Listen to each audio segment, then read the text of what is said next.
Genesis chapter 4, verse 8. And Cain talked with Abel his brother, and it came to pass, when they were in the field, and Cain rose up against Abel his brother, and slew him. And the Lord said unto Cain, Where is Abel thy brother? And he said, I know not. Am I my brother's keeper? And that's where our story begins for today.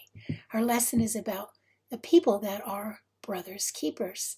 We are all our brother's keepers, but right now there's a particular group of people that are going out of their way to take care of those in need. And that would be anybody that's working in the hospital and any kind of a healthcare system. Those people are really putting their lives on the line in order to be able to help those that are dying or very, very sick.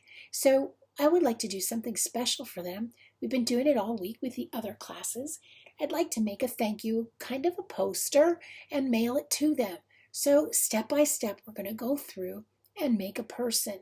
After we draw this person, kind of a cartoony kind of person, so it's easy for you guys, if you would write thank you on it, fold it up, put it in an envelope, ask a parent or guardian if they would please give you a stamp and help you with the address, and mail it to a local hospital. In my mind, the hospital's going to receive them, be excited about it, and hang them up as a reminder that people really do care and that we're praying for them. So that's the plan, and let's get started. We're going to start with something very different from when we do faces. Usually we're thinking about what the shape of the face looks like. But today we're going to start with a rectangle. And this is why. Because look, you notice lots of people are walking around with these. And when you see the people, let me get my glasses out of the way. When you see the people walking around with these masks, it's to help them not to breathe in what may be germs in the air, and also not for you to breathe out germs that are in the air. I'm not going to leave it on because it's difficult to talk, and you don't want to watch me like this anyways. But anyway, the point is we're going to start with a rectangle-ish sort of shape. It's actually a rectangle, but when it's on your face because of your chin, it scoots down a little bit. So if you notice, we're going to start with a rectangle. So are you going to draw the nose? Nope. Mouth? Nope. Just the eyes. So that's how we're going to start. Glasses so that I can see a little bit clearer.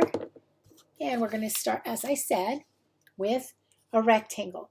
The rectangle doesn't have to be perfect. No art has to be perfect. Remember, if you want it perfect, take a picture. So we're going to start with a rectangle. And on top of the rectangle, the bridge of the nose shows, so I just put a little line there. And then I used the cartoony kind of eyes. That would be round instead of almond-shaped like ours are. Don't forget there's a color place, and then there's a black place. So you have the color for the iris and the black for the pupil where the hole is to go into the brain. And then above that you want eyebrows. And that gives the person character. If you tip them in, he'll be worried or angry. But right now we're going to put them kind of curvy and straight across so that he's happy. The next thing we're going to do that you might not all want to do is put his ears on there. Now the reason why I said you might not want to is because when you do the hair, if it's over the ears, obviously you're not going to see them. So I put ears on mine, and then I couldn't decide if I wanted a boy or a girl. So I just gave it a haircut that could work either way. Either it's a boy with kind of long hair, or it's a girl with kind of short hair. And I just made a whole bunch of little wavy lines to make it look curly. Okay.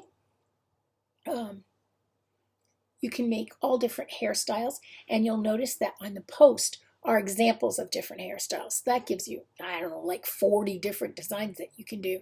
And my thought is, when they get these different pictures, they're going to go, oh my goodness, that looks just like Dr. George. Or, oh my goodness, that looks just like Nurse Nancy.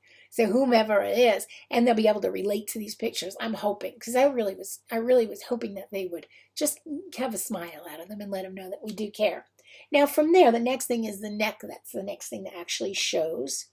So we're just going to put a couple of neck lines in. And the next thing we're going to do is work on the stethoscope. The stethoscope is the thing that magnifies inside of you so they can actually hear your heart. And so it tells you, is the heart going bum, bum, bum, bum, bum, like it's supposed to, or is it going bump, bum, bum, bum, bum, bum, bum, like it's not supposed to? So that's important. There. That's an important part. So that's going to come from the mask and just curve it down almost like the inside of a heart. Then you're going to double it up because it's actually a tube. And then it comes together in a rectangle kind of shape. And then it scoots down, and again it's doubled up. And another rectangle shape because that's the part that actually goes on your chest so they can hear it. So now you have a face, a neck, and a stethoscope. Now, the next thing we're going to do is make it super easy. We want to make the jacket that a lot of them wear. So we're going to start from the stethoscope and just make a curved line that goes out from the elbow and in. And we're going to do the same thing on this side. Out from the elbow and in. Notice I didn't do any other details yet because I'm going to cheat a little bit by putting things in the way. On this side, we're going to put a pocket. So are you going to have to draw a hand? Nope, because it's in the pocket. And we'll just make a suggestion that there's a hand there, that the arm's gone in. And if you want, you can put a cuff on it. So that's that hand. This one, we're going to change this and put a clipboard. A clipboard is simply a rectangle. Notice I left some space there because that's for his fingers. And then some little rectangles on top, like that. And then his fingers are just ovals. A big one, a smaller one, and a smaller one. 4 of them. You can't see 5. His thumb is holding it on the back side. So he's holding it like this. So that's why you only have 4 fingers showing. And then simply finish the rest of his lab coat by coming down and going up, and then this side, down and up. So now he's got a lab coat, he, she, whatever. And then you can put lab pants on him or her if you want. Sometimes they choose to have pants. And that would be just like that with a little cuff on it. And then very simple triangle sort of shape for the feet. So I'll go ahead and put some pants on this side and another foot over here. There you go. And that is whoever you want it to be. Nurse Nancy, Dr. George, whomever. And what you want to do on the sides here is just write a note of thank you or an encouragement note. You could write thank you. You could write God bless you. You could write we're praying for you.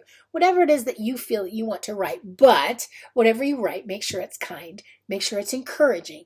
The other thing you might want to do is decorate these masks. If you've been out at all or you see pictures on TV, some people have unicorns going across or flowers or whatever.